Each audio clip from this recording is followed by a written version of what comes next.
About a year ago, we decided to attempt to make a countertop out of some firewood that we had in the backyard. I've made countertops in the past, however nothing as complex as this.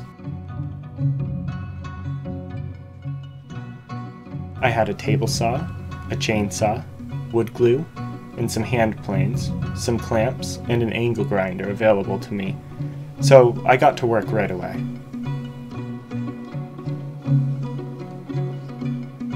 I had no idea how long this would take, but I knew it wasn't going to be easy.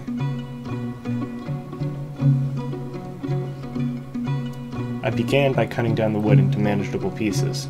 This took many hours and a few blades. But soon, there was a pile of like-sized pieces that looked more than sufficient for this project.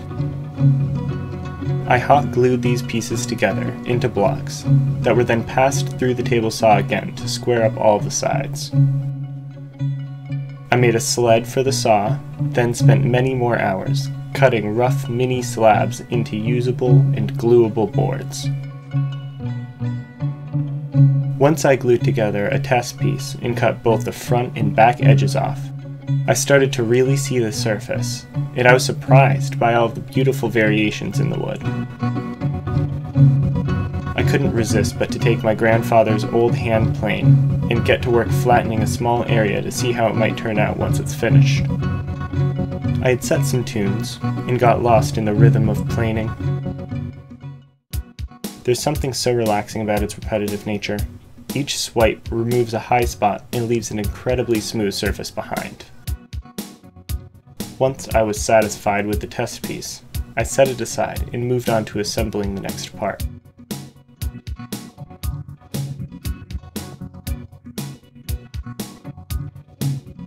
Adding glue can be tricky, but I was starting to get the hang of it.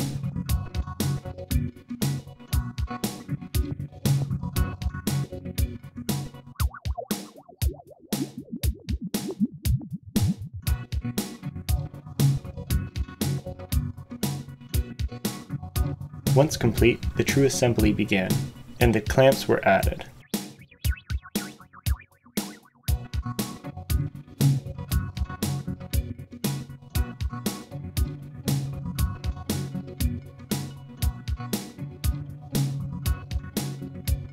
I found it helpful to sandwich each end to keep the pieces from warping.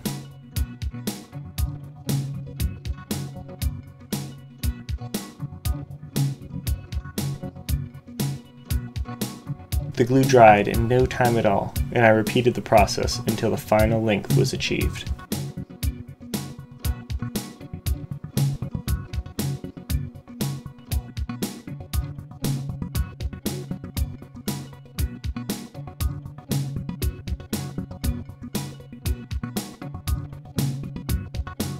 Since I liked how the finish on the test piece came out, I decided to hand plane the rest of the counter as well.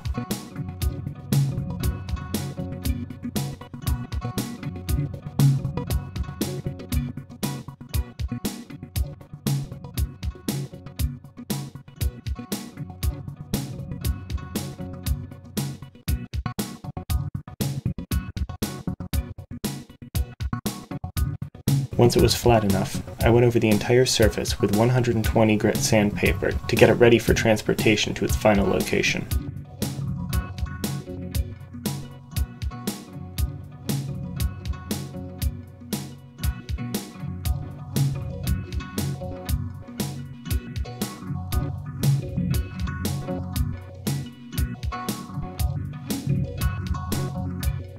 The countertop was moved on site, the two pieces were attached, then finished, and the sinkhole was cut. I was very nervous about this happening because I feared part of the counter might break.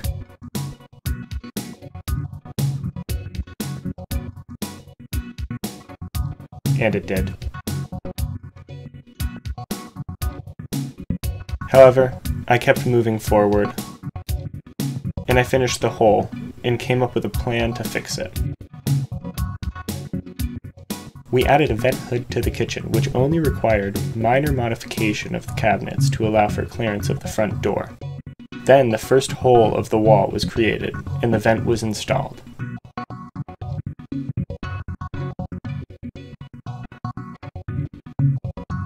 we took one last look of the old kitchen counter and began to disassemble it.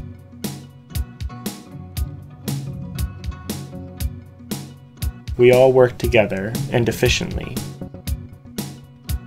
to bring the two halves of the counter in. We set them in place, secured them to the cabinetry. And once everything was in place, the pieces around the sink were added.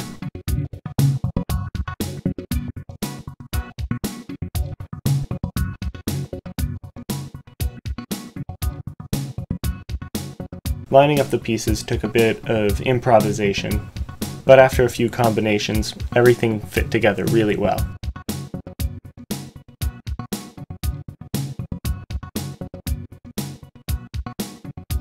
My excitement began to grow as we prepared the first batch of resin. I knew it would make all of the individual patterns stand out. I'd been dreaming about this moment for nearly a year now, and I couldn't wait to see how it would look. The process, to my amazement, worked out far better than I could have imagined.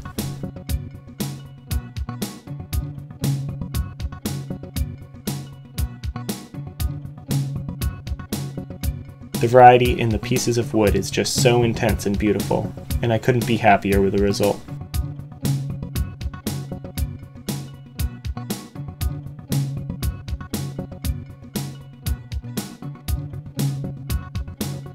The sink and end pieces were both added, which not only finalized the build, but created a more beautiful and functional place to be used for years to come.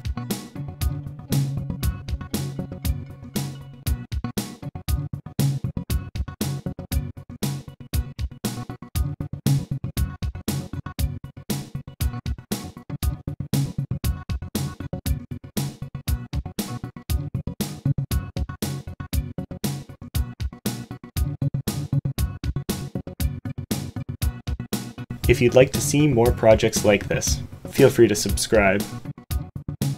We hope you enjoyed this build. Thank you for watching, and have a beautiful day.